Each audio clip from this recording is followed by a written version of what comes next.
इस वीडियो में हम PHP की बेसिक कोडिंग को समझने की कोशिश करेंगे, उसके सिंटैक्स को समझने की कोशिश करेंगे। लेकिन उससे पहले आपको जो है वो XAMPP डाउनलोड करना पड़ेगा, XAMPP XAMPP, ठीक है। X4 जो है वो क्रॉस प्लेटफॉर्म होता है, A अपाचे, M MySQL, ये P से PHP और P से पर्ल है।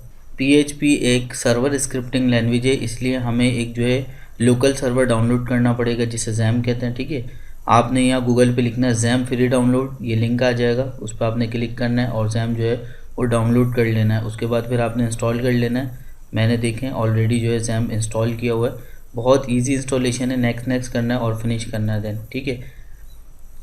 उसके बाद हमने क्या करना है, अपना विजुअल स्टूडियो कोड जो है वो ओपन कर लेना है, ठीक है। PHP की कोडिंग विजुअल स्टूडियो कोड पे करने से पहले आपको एक लाजमी काम करना है, ठीक है। वो मैं विजुअल स्टूडियो कोड के थ्रू ही आपको बता रहा हूँ। आप जैसे ही विजुअल स्टूडियो कोड ओपन करेंगे तो ओपन फोल्डर लिखा आ जाएगा, यहाँ पर क्लिक करें, ठीक है।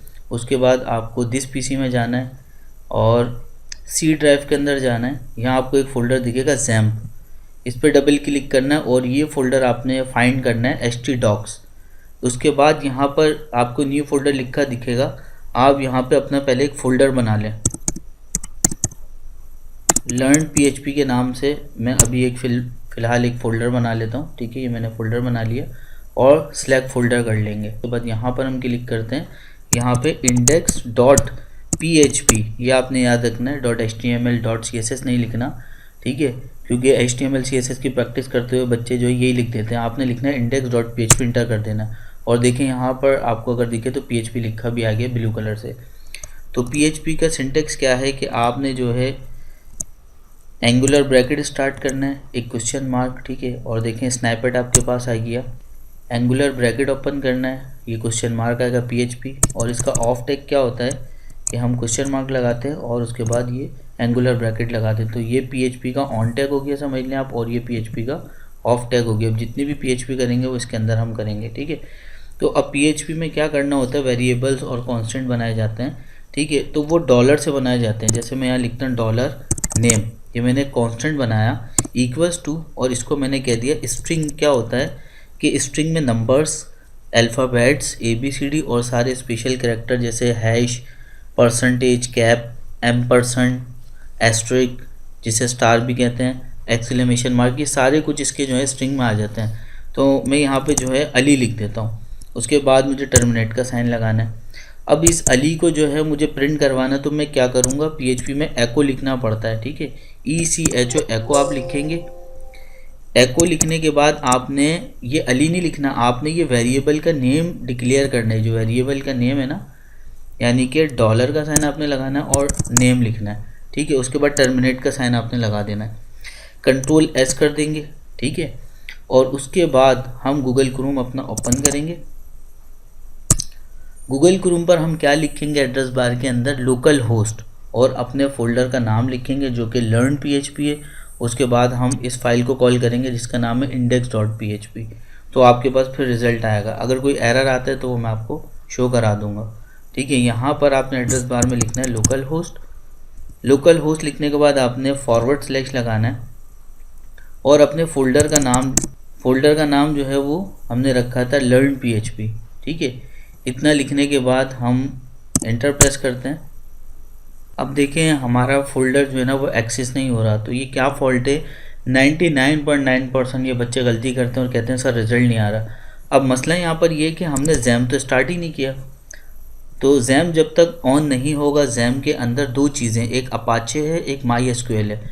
तो इन दोनों को आपने स्टार्ट करना है और जब तक ये येलो कलर से ये लाइट ग्रीन में ना आ जाए तब तक आपने जो है वो रुके रहना है। अब ये स्टार्ट हो गया, ठीक है। अपाचे पे देखें आप ग्रीन कलर आ गया, MySQL पे यहाँ स्टॉप लिखा आ गया, यहाँ पे स्टॉप, इट मीन्स कि ये स्टार्ट हो गया। अब आपने इसको बंद नहीं करना है, इसको मिनिमाइज़ कर देना है।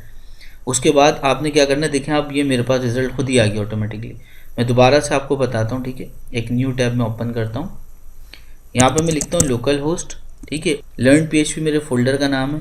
तो मैं जैसे इंटर प्रेस करूँगा, अभी देखें यहाँ पर लिखा आ रहा है not found, directory not found. क्यों, क्योंकि बीच में जो है मेरे फोल्डर के स्पेस था। स्पेस दूंगा मैं और इंटर करूँगा, ठीक है। आप देखें रिज़ल्ट मेरे पास आ गया। उसके बाद हम जो है अपनी कोडिंग पे चलते हैं।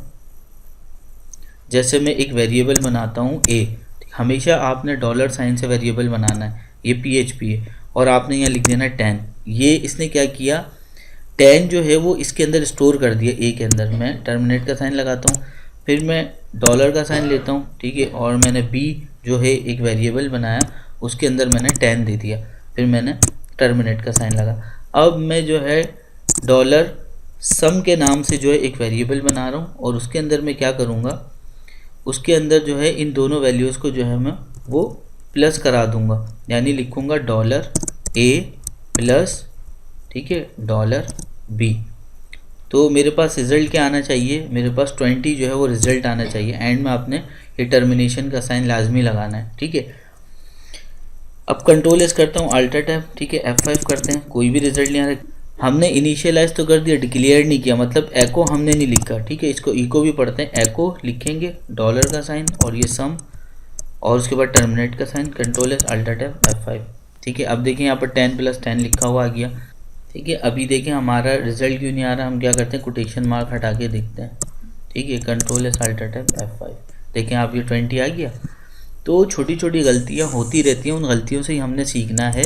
हमने क्या किया था, हमने ये जो डॉलर सम नाम का जो वेरिएबल बनाया था, इसको कोटेशन मार्क में बंद कर दिया था। मैं आपको अगेन दिखाता हूँ, कोटेशन मार्क क्या होता है कि इससे जो value as it is print हो जाती हैं, जो इसके अंदर की वैल्यू है, ठीक है। आप ये देखें 10 + 10 लिखा हुआ आ रहा है, यानी ये वाला 10 और ये वाला 10, तो कोटेशन मार्क आपने नहीं लगाना है, ठीक है। उसके बाद एको प्रिंट करने के लिए एको यूज़ किया जाता है, ठीक है। तो ये आप देखें PHP पूरी काम कर रही है।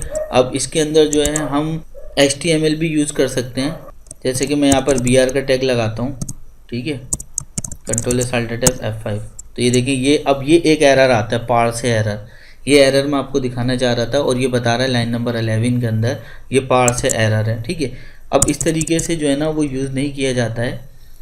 अब मैं यहाँ पर आपको लिख के दिखाता हूँ, जैसे मैंने यहाँ पर लिखा अली और यहाँ पे लिखा Raza, control S alter tab F5, ठीक है। यहाँ पे अली रज़ा लिखा। अब ये जो रज़ा है नाम, यहाँ से मैं ब्रेक चाहता हूँ, तो मैं यहाँ पर अंदर ही BR का टैग जो है वो इस्तेमाल करूँगा, control S alter tab F5। आप देखें वो ब्रेक हो गया, ठीक है। अब मैं यहाँ पर जो है वो यूज़ करके देखता हूँ, BR control S alter tab F5, ठीक है। फिर पार्स एरर आ रहा है, इसको जो है कॉन्कैटिनेट करने के लिए मैं डॉट लगा के चेक करता हूँ, ठीक है। अभी भी रिज़ल्ट नहीं आ रहा हमारे पास, तो इसको अगर मैं कोटेशन मार्क में बंद करके देखूं, ठीक है, फिर क्या होता है, अब देखें ये काम हो गया। तो ये छोटी छोटी सी चीज़ें हैं PHP के अंदर। डेवलपर जो होते हैं वो इसी तरीके से वर्क कर रहे होते हैं, गलतियां भी कई होती हैं, नई चीज़ें वो ट्राई करते हैं, और इसी तरीके से ट्राई करते करते फिर वो एक नया सॉफ्टवेयर क्रिएट कर देते हैं। तो आप देखें ये फॉल्ट हमारे पास आए, लेकिन फॉल्ट को हमने खुद ही डायग्नोस किया, हम कोई नेट पर नहीं गए, कोई गूगल पे हमने जो है कोई सर्च वगैरह नहीं किया। तो खुद ही आपको जो है ये टेक्निक्स लगानी पड़ेंगी, ठीक है। अभी मैं यहाँ डॉट हटा के दिखाता हूँ, इस डॉट से क्या होगा, ये कॉन्कैटिनेशन के लिए होता है। कॉन्कैटिनेशन का मतलब होता है ज्वाइन, देखिए फिर पार्स एरर आ रहा है, ठीक है। तो आपने जब BR का टैग लगाना है एको के बाद, तो आपने इन्वर्टेड कॉमास में लगाना, और डॉट आपने लगाना है कॉन्कैटिनेट के लिए, यानी कि इस वाली बात को इससे जोड़ दो, ठीक है, control S alter tab F5, ठीक है। ये तीनों देखें आप ऐसे आने लग गए। अगर मैं BR और बढ़ाऊँ तो फिर और गैप आ जाएगा, control C, control V, control V, control S alter tab F5, आप देखें यहाँ पर और गैप आ गया। तो PHP हमारी बिल्कुल रन कर रही है। मैं अगेन आपको सारा कुछ समराइज़ करके बता देता हूँ। सबसे पहले आपने XAMPP जो है वो डाउनलोड करना है, ठीक है। उसके बाद आपने क्या करना है, XAMPP के फोल्डर में जाके आपने htdocs का एक फ़ोल्डर ढूंढना है, और उसके अंदर एक अपना नया फ़ोल्डर बना लेना है। और जब PHP की यहाँ कोडिंग करनी है तो index.php के नाम से फ़ाइल बनानी है, और उसके बाद ये कोडिंग करने के बाद आपने XAMPP के अंदर अपाचे और MySQL को है वो लाजमी इनेबल करना है, स्टार्ट करना है। उसके बाद गूगल क्रोम ओपन करने के बाद आपने यहाँ लिखना है लोकल होस्ट / आएगा, उसके बाद अपने फ़ोल्डर का नाम आपने लिखना है, तो फिर आपके पास रिज़ल्ट शो हो जाएगा।